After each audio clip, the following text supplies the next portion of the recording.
I think I was at first in like a state of shock. Like I would just kind of wander around the gardens and be like, I'm in Oxford. It kind of didn't feel real. I think because we were timetabled to do quite a lot of activities, I think that helped. Because it sort of didn't mean that I sat in my room the whole time.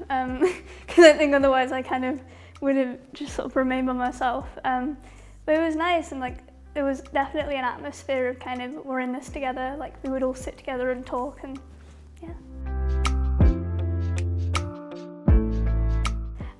I learned that Oxford is a very different environment. Not different bad, I think just it's a lot more independent.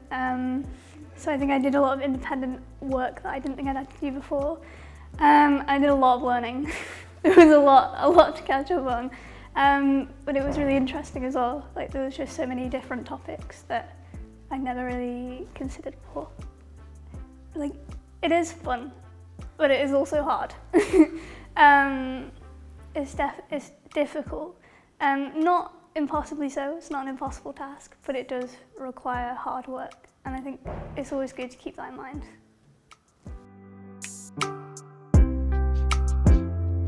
I think one is I thought I would be a lot more alone than I am, both in terms of making friends and like being able to talk to tutors. Like I kind of expected it to be very formal, like I thought I'd have to write on my emails like, "Dear Professor," but it's actually not. We call them by their first names, and it's very like, you can go in and kind of say, I've struggled with this, and they'll help you, which I kind of didn't think would be the case.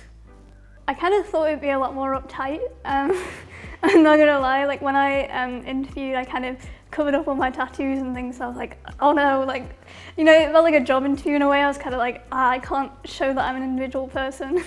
But that's actually not true, and it surprised me that I could kind of be the most kind of true version of myself here. It's so much different than you think it is, and even if you don't think you're going to fit in, you will. And I think that Oxford is for a lot more people than people think it is, and kind of, I think it's nice to get rid of that misconception that it's just for rich people that went to nice schools, because it's really not. And I think just if you want to come here and you want to apply, then do it.